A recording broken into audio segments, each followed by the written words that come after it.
Setiap orang yang percaya bersama-sama kita katakan amin. Amin. Ya, silakan duduk. Shalom. Haleluya. Kita sukacita sudah memberikan korban pujian syukur kita kepada Tuhan.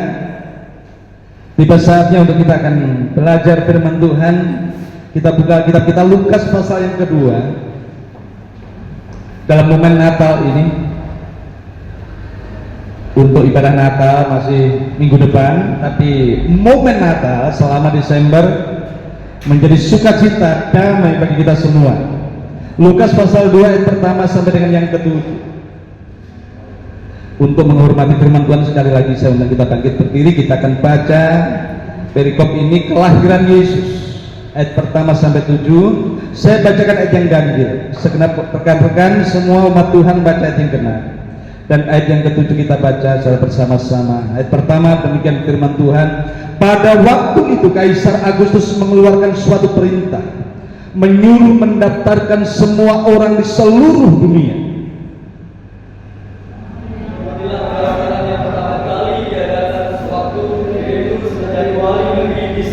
Maka pergilah semua orang mendaftarkan diri masing-masing di kotanya sendiri.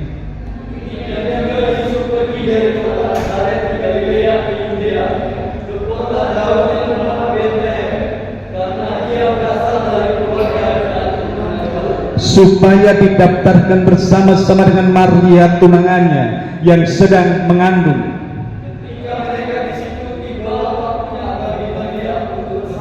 Bersama-sama, dan ia melahirkan seorang anak laki-laki, anaknya yang sulung, lalu dibungkusnya dengan lampin dan dibaringkannya di dalam palungan, karena tidak ada tempat bagi mereka di rumah penginapan. Amin. Silakan duduk rekan-rekan.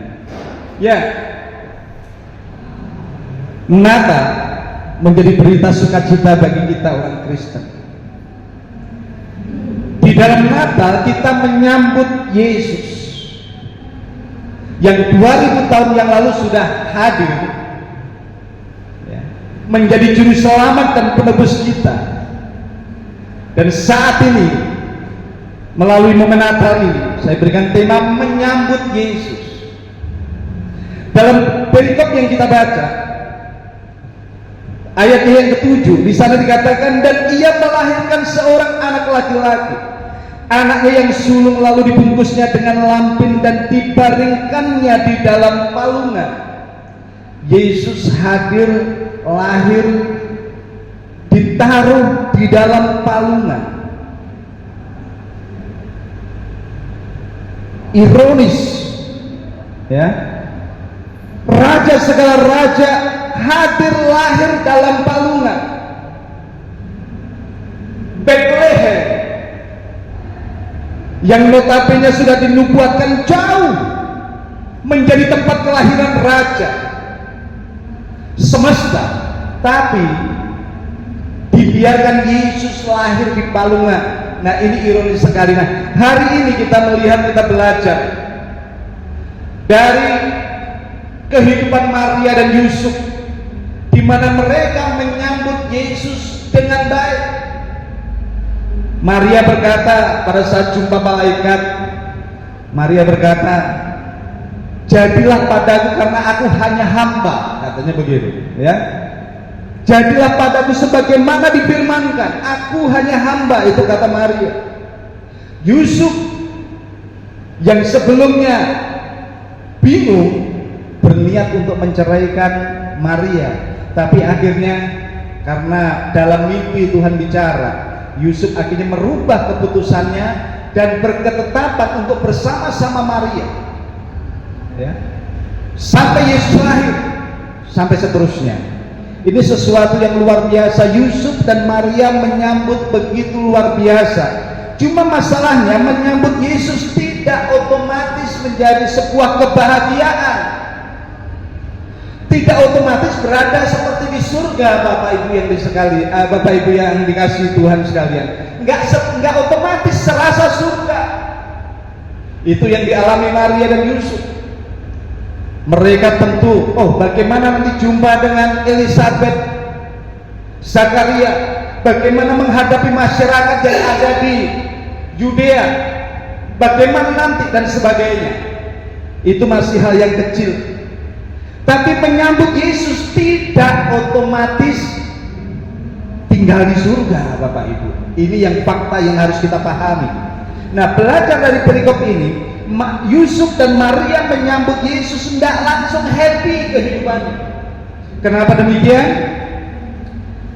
Ayat 1 dan 4, ayat 1 sampai 4 kalau kita lihat, di sana terjadi sebuah situasi kondisi di mana Herodes menetapkan harus dilaksanakan sensus.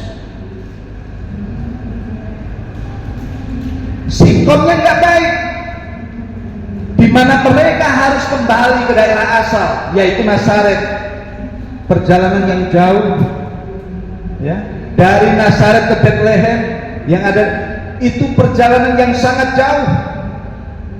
Kondisi hamilnya sudah hamil tua. Ekonomi tukang kayu tentu pas-pasan.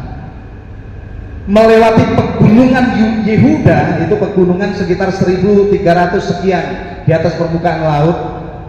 Walaupun tidak tinggi-tinggi amat, tetapi kalau namanya melewati pegunungan, jalannya berbelok-belok. Saya teliti jaraknya sekitar 90 mil, sekitar 145-150 km. Perjalanan dari Nazaret menuju Bethlehem 150 km. Itu kalau tarik garis lurus. Jalan tidak ada yang lurus, apalagi zaman dulu. Jalan yang keledai, jalan tikus disebut, belok-belok. Kalau ada gunung agak tinggi, belok dia muter, menjadi bisa hampir 2 kali lipat. Nah, kalau orang berjalan 1 jam 4 km, maka sekitar 8 hari kira sampai. Dalam tafsiran ditulis 7 sampai 10 hari. Itu normal. Nah, kalau orang hamil tua, nah ini kondisinya menyambut Yesus tidak otomatis enak, tidak instan, tidak seketika. Ini yang harus dipahami. Hamil tua, jalan jauh, ekonomi pas-pasan, lalu putar pegunungan. Kalau jalan berangkatnya 10 hari, anggap estimasi. Apa enggak mereka berpikir nanti pulangnya 10 hari? Di sana melahirkan, mereka tentu orang hamil menghitung. Di sana melahirkan ditambah lagi masa cuti hamil di sana 3 bulan, 1 tahun sampai anaknya kuat, kita nggak ngerti. Bagaimana perhitungan Yusuf mengenai hari-hari ke depan tidaklah mudah. Yusuf sebagai kepala keluarga berpikir kita harus jalan ke Bethlehem 10 hari, modal bekal hidup nanti di sana, sewa penginapan, makan di sana, pekerjaan nggak tetap, kita nggak punya simpangan di sana, nggak ada seperti sekarang misalnya bank dan lain sebagainya. Belum lagi nanti di sana lahiran, dan terbukti mereka nggak bisa sewa tempat yang bagus atau layak, hanya mampu di kandang domba. Ini sebuah ironis sebenarnya kehidupannya. Yang menyambut Yesus tidak seketika, Bapak Ibu. Namun, ya, di dalam ayat-ayat berikutnya, walaupun Yusuf dan Maria tentu berpikir gamang, bagaimana nanti ke depan, ya, jalan yang jauh seperti apa nggak tahu. Kalau mungkin, lo kamu mau pergi ke, contohnya orang kampung, mau pergi ke Jakarta nggak ada hitung-hitungannya, nggak tahu. Mau merantau ke Jakarta bagaimana nanti nggak tahu. Yusuf dan Maria hanya tahu situasi kondisi memaksa kami harus pergi ke Bethlehem. Yang indah adalah mereka menyambut Yesus dalam hidupnya, walaupun kesulitan, walaupun kepahitan, walaupun capek, walaupun berat, mereka jalani karena bersama Yesus menjadi indah. Ya, apa yang terjadi?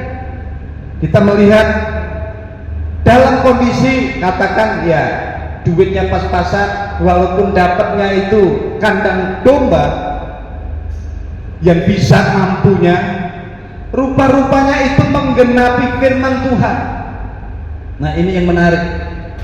Kadang-kadang penderitaan yang kita alami rupanya menggenapi apa yang firman Tuhan sudah tulis, Bapak Ibu. Itu yang harus kita mulai belajar, catat dalam kehidupan kita, ya. Penderitaan Yusuf dan Maria, nggak punya duit, harus tinggal di palungan untuk menaruh bayinya, menggenapi firman Tuhan. Di Bethlehem menggenapi firman Tuhan. Bukan hanya itu, kesulitan duit berhenti nggak? Nggak berhenti. Ya, mungkin masa di sana, masa-masa untuk nukang kayu sudah selesai karena masa orang mudik sudah datang semua. Duitnya habis. Tuhan kirim lewat orang Majus membawa emas, kemenyan dan mur. Dalam kesulitan Tuhan bisa kirimkan dan bekerja kepada kita secara ajaib. Seperti Elia di tepi sungai Kerit dikirimkan burung gagak ngasih daging. Begitu juga dalam kehidupan kita, Bapak Ibu. Ikut Yesus tidak serta-merta tinggal di surga, tetapi dalam segala kesulitan yang Tuhan izinkan terjadi di sana kita menggenapi firman Tuhan. Dan ingat, Tuhan mencukupkan kebutuhan kita. Amin. Tuhan yang peliharakan kita. Bahkan apakah berhenti di situ? Enggak. Raja Herodes yang mendengar bahwa raja yang baru dilahirkan di Bethlehem, ngamuk si Herodes karena menunggu siapa itu? Orang Majus kok gak balik-balik. Ancaman berlaku kepada Rama, kepada Bethlehem. Maka malaikat perintahkan untuk Yusuf, Maria dan bayi Yesus pergi mengusik ke Mesir. Di Bethlehem terjadi kematian anak 1-2 tahun. 2 tahun ke bawah dibantai habis-habisan. Tuhan menyelamatkan Yusuf, Maria dan bayinya. Ini luar biasa. Ya, bersama dengan Yesus kesulitan betul ada terjadi, tapi Tuhan tidak pernah tinggalkan. Ancaman bisa terjadi betul, tapi Tuhan menyelamatkan. Itu yang mau belajar kita taruh dalam kehidupan kita. Kalau Tuhan izinkan ada kesulitan, corona, ya, kesulitan apalagi, aduh, pekerjaan menjadi sulit, belajar untuk memandang Dia. Asalkan saya bersama dengan Yesus, aman.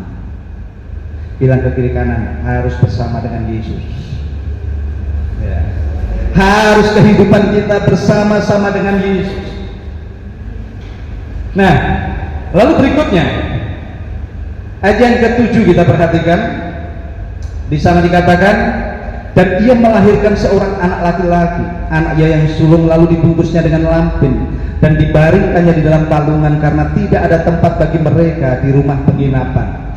Yusuf, Maria dalam kondisi hamil besar, tidak ada lagi tempat untuk menginap. Alasannya nggak ada, nggak tahu apakah karena dia nggak punya duit. Bisa jadi. Coba kalau duitnya banyak, kamarnya yang punya kontrakan pun bisa disewakan.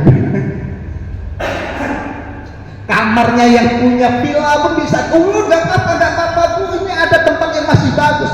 Yang punya bisa tinggal entah di mana aja, yang numpang karena duit. Kata pepatah, duit yang ngatur negara ini, katanya begitu, ya. Hepeng mengatur negara. Ya, kurang lebih sedikit begitulah yang saya pernah tahu. Duit bisa ngatur semua. Nah, Yusuf, Maria nggak punya duit, Bapak Ibu, nggak bisa. Yang punya rumah hanya bisa bilang nggak ada tempat. Yusuf berkata, istriku sudah waktunya harus lahiran. Yang punya rumah berkata, ada dekat kandang domba yang masih kosong, kalau mau boleh. Ya sudah, nggak apa-apa. Demi ada tempat. Wah, kita nggak tahu yang pasti nggak ada kandang domba itu bintang 5. Ya, nggak ada. Ya, cari kandang domba bintang 5 nggak ada. Kandang domba ya kandang. Baunya ya kotoran kambing. Ya, nggak ada kandang domba berbau aromaterapi. Itu nggak ada. Yang pasti nggak enak. Nah, menjadi pergumulannya dibaringkan dalam palungan. Mengapa di palungan? Alasannya adalah di Bethlehem menolak Yesus. Tidak seperti Yusuf dan Maria menyambut Yesus, tapi Bethlehem menolak Yesus. Tidak ada tempat yang layak, tidak ada tempat yang baik. Bethlehem memandang orang miskin nggak layak. Bethlehem kacamatanya hanya physically, melihat yang tampilan luar. Itu Bethlehem. Nah, kenapa seperti itu? Saya berpikir bahwa Bethlehem tidak mengenal siapa yang ada dalam kandungan Maria. Bethlehem tidak meneliti firman Tuhan. Bethlehem tidak menggumuli atau punya hubungan persekutuan dengan Tuhan yang baik. Makanya dalam Matius 2 ayat 3 sampai 5 saya akan bacakan. Ketika Raja Herodes mendengar hal itu, terkejutlah ia beserta seluruh Yerusalem. Maka dikumpulkannya semua imam kepala ahli Taurat bangsa Yahudi, lalu dimintanya keterangan dari mereka di mana Mesias akan dilahirkan. Mereka berkata kepadanya, di Bethlehem di tanah Yudea, karena demikianlah ada tertulis dalam kitab Nabi. Dikatakan bahwa Herodes terkejut, beserta Yerusalem terkejut. Yesus, Raja segala raja, datang, mereka terkejut. Ahli Taurat nggak ngerti, guru agama nggak mengerti, Yerusalem kaget. Yesus datang, Raja segala raja datang. Ini menjadi warning kepada kita. Nanti kalau Yesus datang kedua kali, jangan kita menjadi kaget, Bapak Ibu. Ya, datangnya Yesus pertama kali, Yerusalem, ahli Taurat, orang Farisi, guru agama kaget. Yang datang kedua kali nanti, jangan kita miliknya. Dulu kan miliknya orang Yahudi, dulu miliknya ahli Taurat, pemimpin agama. Nah sekarang kita nih miliknya. Waktu Yesus datang kedua kali, jangan kita kaget. Ya, catatannya begitu. Nah, tragedi terbesar dalam dunia ini adalah, ada pepatah begini, tikus mati di lumbung padi. Ironis, tikus makannya padi tapi mati di lumbung padi. Apa sih makna daripada perumpamaan itu? Ya, di tempat yang kaya raya, banyak sumber kehidupan, tapi karena terkorup dia nggak bisa mendapatkan apa-apa lalu mati. Nah itulah tikus mati di lumbung padi. Begitu juga orang Kristen, Bapak Ibu. Kalau kita tidak mengerti siapa Yesus, seperti Yerusalem, guru agama Yahudi, ahli Taurat, kita nggak bisa mengenal siapa Yesus. Kita kayak tikus mati di lumbung padi. Kita harus belajar kenal Yesus, ya. Yohanes pasal 1 ayat 29. Dikatakan di sana, pada keesokan harinya Yohanes melihat Yesus datang kepadanya dan dia berkata, lihatlah anak domba Allah yang menghapus dosa isi dunia. Yohanes mendapatkan perintah khusus menjadi pembaptis, mendahului Yesus untuk hadir, membuka jalan untuk Yesus. Dan Yohanes berkata, lihat anak domba Allah yang menghapus seluruh dosa manusia. Kita sebagai orang Kristen, kita ngerti Yesus juru selamat, anak domba Allah, penebus dosa. Oleh sebab itu kita harus ngerti fakta dasar bahwa Yesus datang untuk menyelamatkan kita. Amen. Keselamatan yang kita miliki harus kita pegang erat, kuat, nggak pernah goyah. Bilang kiri kanan, Yesus menyelamatkan engkau. Ya, itu fakta.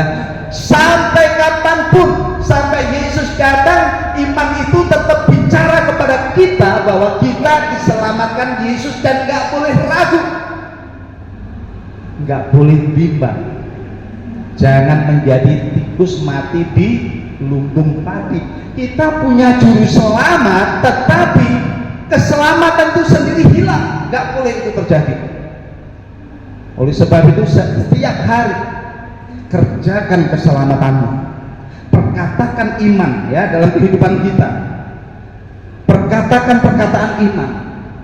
Siapa Yesus dalam kehidupan kita? Penting kita mengenal Yesus. Kita perkatakan tentang Yesus itu siapa bagi kita. Oh Yesus, makasih Engkau penebus dosaku. Oh Yesus, terima kasih Engkau yang memimpin hidupku. Makanya Yesus mengajar berdoa, Bapa kami yang di surga, dikuduskan namamu, datanglah kerajaanmu. Dia ingin kerajaan Allah itu hadir atas kita setiap saat ya, itu adalah realitas atau realisasi menyambut Yesus dalam kehidupan kita, menyambut Yesus, menghidupi firman-Nya. Satu kali orang kaya dan Lazarus, waktu dua-duanya sudah mati, ada dalam Lukas 16, 29 sampai 31. Orang kaya mati di tempat penyiksaan, Lazarus mati di pangkuan Abraham. Si orang kaya yang sudah menderita ngomong, Bapak Abraham, tolong supaya Lazarus datang lagi ngunjungin saudara-saudaraku masih ada di sana. Si Abraham ngomong, enggak perlu, enggak ada gunanya. Enggak, kalau ada orang mati bangkit mereka percaya. Enggak perlu. Ada pada mereka kitab kesaksian para nabi. Ada pada mereka Alkitab, tulisan para nabi. Lalu si orang kaya berkata, tidak Bapak Abraham.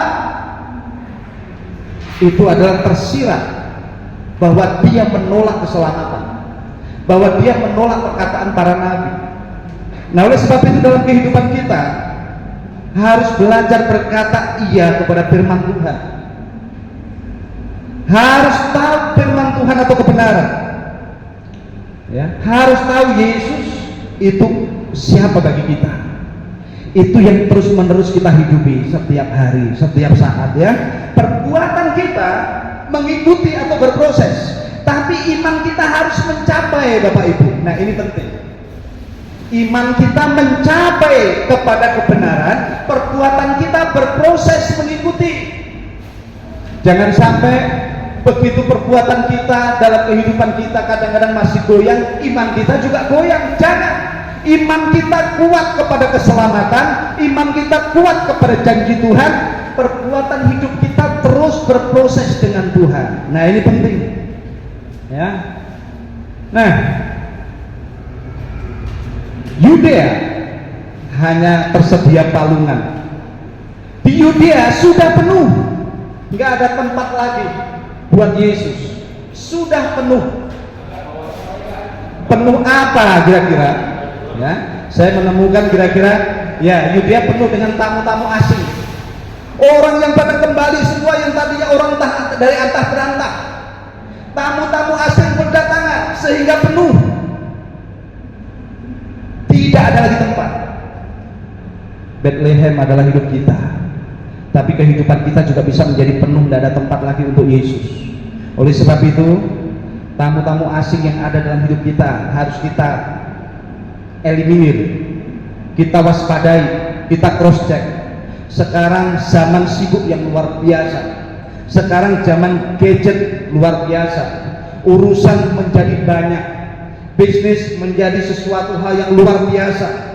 Yang dulu bisa santai sekarang seolah-olah sudah tidak bisa santai lagi ya. Bacaan dulu sulit kita temukan bacaan karena nunggu koran, sekarang bacaan ngantri sampai nggak kebaca. Sibuk. Dunia politik masuk, berita TikTok masuk, semuanya masuk sampai sibuk otak kita. Amin atau amin? Bilang ke kiri kanannya, jangan terlalu sibuk hidupmu ya, sampai Yesus nggak ada tempat dalam kehidupan kita gara-gara tamu-tamu asing memenuhi kehidupan kita. Begitu, waduh, kita dengar berita, wah menarik ini, oh, nggak terasa waktu berjalan 1 jam, 2 jam. Yang wanita juga sama, laki-laki berita. Wanita kalau udah buka, wah jualan online, wah seru sekali. Ada saya jumpai orang kalau udah dia jualan online 2 jam 3 jam, waduh dia terus saja buka, dia tonton. Saya pikir kok gak ada bosan-bosan ya nonton ya. Dunia wanita dan dunia laki-laki berbeda di dalam ketersesatan yang sama. Dunia online ya, wanita sesatnya dunia belanja online, laki-laki dalam berita sama-sama tersesat, sibuk. Nggak ada tempat lagi bagi Yesus, dan Yesus hanya tinggal di palungan. Bukankah Natal ini juga kita kadang-kadang terlupakan, kita hanya tempatkan Yesus di palungan, bukan di tempat yang istimewa hidup kita, Bapak Ibu. Kenapa sibuk kita? Ya, itu yang pertama. Anak-anak muda ada konten kekinian, ya, generasi Z. Nggak tahu, adakah mengenal? Kalau kita nggak mengenal apa itu Genki, apa itu Cilak, Icon, Turbo, dan lain sebagainya, ya, istilah-istilah anak muda. Kalau mereka bicara tentang misalnya, wah film, game, anime, dan segala macam, wah Genki dan sebagainya, dunia anak muda itu ya. Nah, udah lain-lain, kita dengar namanya apa gitu, tapi mereka udah lain dunianya, sama sibuk dengan tamu asing dalam hidupnya. Yang kedua, orang Yudea selain sibuk, materialisme. Kenapa? Yang kaya boleh sewa, yang kaya boleh masuk, yang nggak punya duit lewat. Di hidupnya mereka hanya satu, duit yang bicara. Kalau ada duit masuk, kalau ada duit boleh, kalau ada duit sanjung. Nah, saat sekarang manifestasinya daripada materialisme bisa berbeda dalam bentuk yang lain, ya. Mamon menguasai kita, mamon menjadi ukuran dalam kehidupan kita. Saya punya rekan hamba Tuhan, demi prestis, wah kalau dia diundang di khotbah di gereja yang kecil, dia pakai sepeda motor yang butut. Tapi kalau diundang di gereja yang besar, sewa pun mau pakai mobil yang mewah. Saya bilang, kenapa begitu? Amplopnya beda Pak ini. Masa harus begitu? Ya, kenapa harus begitu? Saya juga gak ngerti. Apa yang ada dalam benakmu, dalam hati saya? Materialisme begitu menguasai. Orang tua menanamkan kepada anak, nah ya sekarang zaman nggak bisa dipungkiri bahwa kita memerlukan duit. Nanti kalau cari jodoh, lihat ya, jangan sampai susah ke depan. Kita sudah stimulikan kepada mereka sebuah paham yang salah. Saya jumpa anak muda-mudi yang perempuan ngomong bahwa saya kalau nikah mau cari yang pengusaha. Yang laki-laki, dia cerita, dulu waktu saya mau nikah Pak Hendy, yang saya cari harus yang cantik. Dua-duanya ketemu. Yang perempuan cantik, keluarga biasa, cari pengusaha. Yang pengusaha udah pendek, jelek. Yang perempuan cantik, bagikan bidadari Bapak Ibu, ya. Nah, ini saya yang mengatakan bagikan bidadari, cantik, pengen pengusaha. Dreamnya, mimpinya, saya mau pengen dapat pengusaha. Yang laki-laki udah jelek, pendek, tapi pengusaha. Mimpinya gua mau dapat yang cantik. Saya sudah mendapatkan semua. Bapak Ibu, singkat cerita, mereka menikah. Waktu menikah, wah sukacita, dua-duanya mendapatkan yang dimimpikan. Tapi namanya kekayaan itu kan terbatas. Kayaknya si laki-laki ya sebatas mempunyai 2-3 mobil, ada usaha. Tapi kecantikan juga meredup. Pada masa-masa berikut kekayaannya habis, tinggal ngontrak Bapak Ibu, dunia bagaikan neraka. Ya, yang terjadi dunia bagaikan neraka. Nah, ini kalau pandangan hanya sebatas materialisme, Pandangan hanya sebatas kepada fisiknya, habis Bapak Ibu pada masanya. Oleh sebab itu, ini di sini ada anak-anak muda, juga ada anak-anak saya, ya. Taruh dalam hidup kalian bukan materialismenya, bukan fisiknya, melainkan ada nggak Yesus dalam hidup mereka, itu yang terpenting. Kalau ada Yesus dalam hidup mereka, amannya nanti. Tuhan bisa kirimkan emas lewat orang Majus, Tuhan bisa selamatkan untuk dari ancaman kematian. Tuhan menjadi janji penggenapannya atas kehidupan kita, ya. Nah, oleh sebab itu, materialisme, ada tulisan makin banyak yang kita punya makin sibuk, tapi semakin sedikit hidup kita makin bebas. Oleh sebab itu, kepunyaan kita jangan membelenggu kita. Biarlah seolah-olah kita nggak punya sehingga merdeka.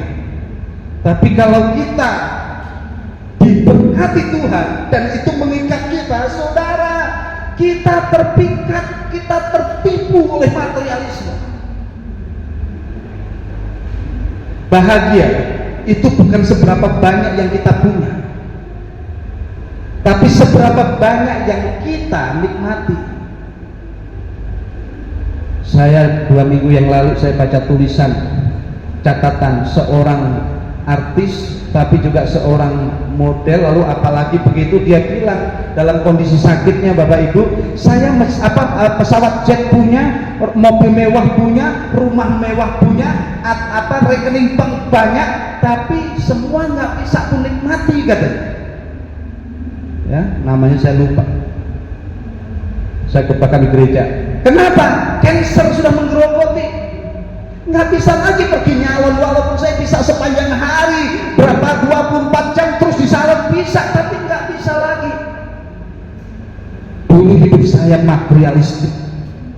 Nah, oleh sebab itu Bapak Ibu, belajar hidup bersama dengan Tuhan. Kalau tidak dengan Tuhan, makanan yang enak jadi nggak enak.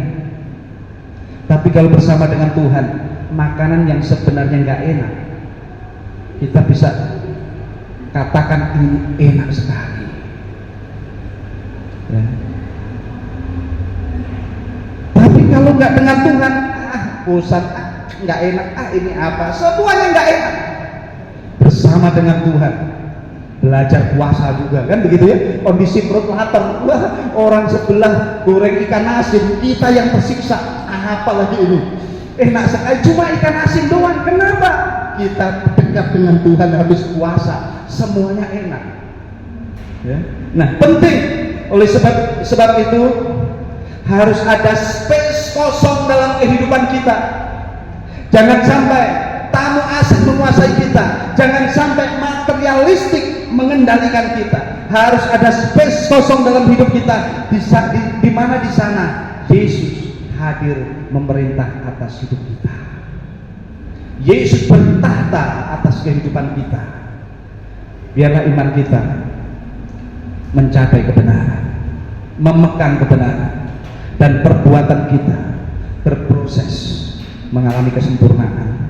Oleh sebab itu, sore hari ini saya tutup firman Tuhan ini. Biarlah kita menyambut Yesus di momen Natal yang ada. Walaupun sulit, kita nggak tahu masa yang akan datang. Namun seperti Maria, aku hanya hamba. Kesulitan apapun, penderitaan apapun yang Tuhan izinkan, aku hanya hamba, jadilah kepada aku. Dan bersama dengan Yesus, Yusuf Maria mengalami pemeliharaan yang luar biasa dan ajaib. Bersama dengan Yesus, keselamatan mengiringi langkah mereka. Kita menjadi Kristen memiliki janji selamat, harus hidup berdasar kebenaran. Kalau terlalu sibuk, terikat materialisme, kosongkan space hidup kita, refresh hidup kita. Tuhan, aku mau kosongkan space ini, space ini, space ini. Aku mau tempatkan Engkau kembali. Aku mau sambut Engkau kembali untuk tinggal di sana, Tuhan.